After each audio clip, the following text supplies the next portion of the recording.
And here we go, some massive news here for the Carolina Panthers as they have traded Diontae Jackson away for another weapon to help Bryce Young develop. Now, according to Adam Schefter, the Steelers are sending wide receiver Diontae Johnson to the Carolina Panthers for Bryce Young. Obviously, Johnson has a $3 million roster bonus due Friday that the Panthers now will pay him. Now, in this video, we're going to break down everything you need to know about Diontae Johnson and how this will affect the Carolina Panthers, as well as what they've done so far this offseason. Now, before we jump into that, do me a favor and give me a letter grade down below in the comment section. Your opinion on everything they've done so far, give a letter grade. But also, subscribe if you're new. It is free, doesn't cost anything to join the family. We're going to be here all year long. But without any further ado, let's jump right into the video.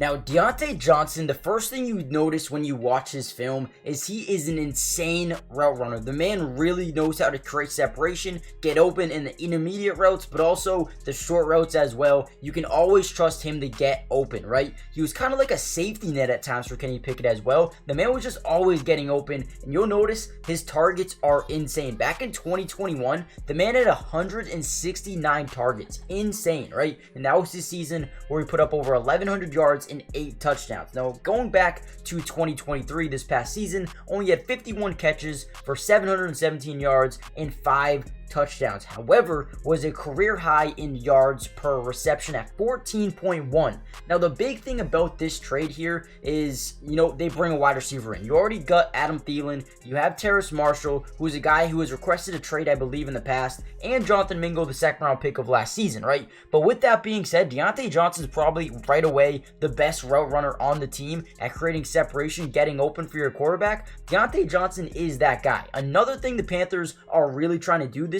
season, or this offseason, I should say, is really help Bryce Young.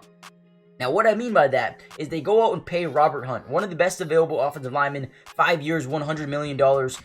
Huge deal, right? Needed an offensive lineman. And then they go and bring in another big body guard in Damian Lewis. So not only do you add 2 beefy guys up front, but you bring in a Diontae Johnson here, a guy who can really get open. And now Bryce Young's offense is starting to look a little bit better. Obviously not where it needs to be. You need probably maybe another tight end if you don't think Tommy Tremble is that guy.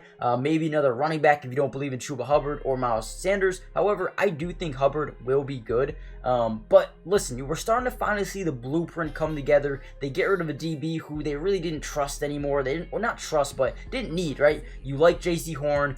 They like Troy Hill a little bit. Probably want to go out and bring in some more DBs to that secondary if you were them. But they also go ahead and get a run stopper in a Sean Robinson, pair him up with Derek Brown, and then you bring in Josie Jewell, a very reliable tackler for your inside linebacker role. I think the Panthers have done an incredible job so far. And as far as getting a wide receiver here in Diontae Johnson, I think they made a great move. I think this was the right move.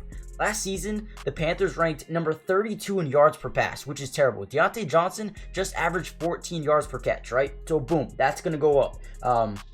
The Panthers last year ranked 30th in completion percentage. Boom, that's going to get a tick up because Bryce Young is going to have more time in the pocket and Diontae Johnson is a very solid route runner. They also ranked number 30 in sack percentage, which is not good, right? But again, you add 2 offensive linemen here. Hopefully that number goes down as well. I think the Panthers have really hit their needs really well, but there's still a lot of work that needs to be done. Comment down below, what do you think is the next biggest position of need? Subscribe if you're new. More Panthers videos for the rest of the offseason, and let me know your thoughts. I'll see you in the next video. Peace.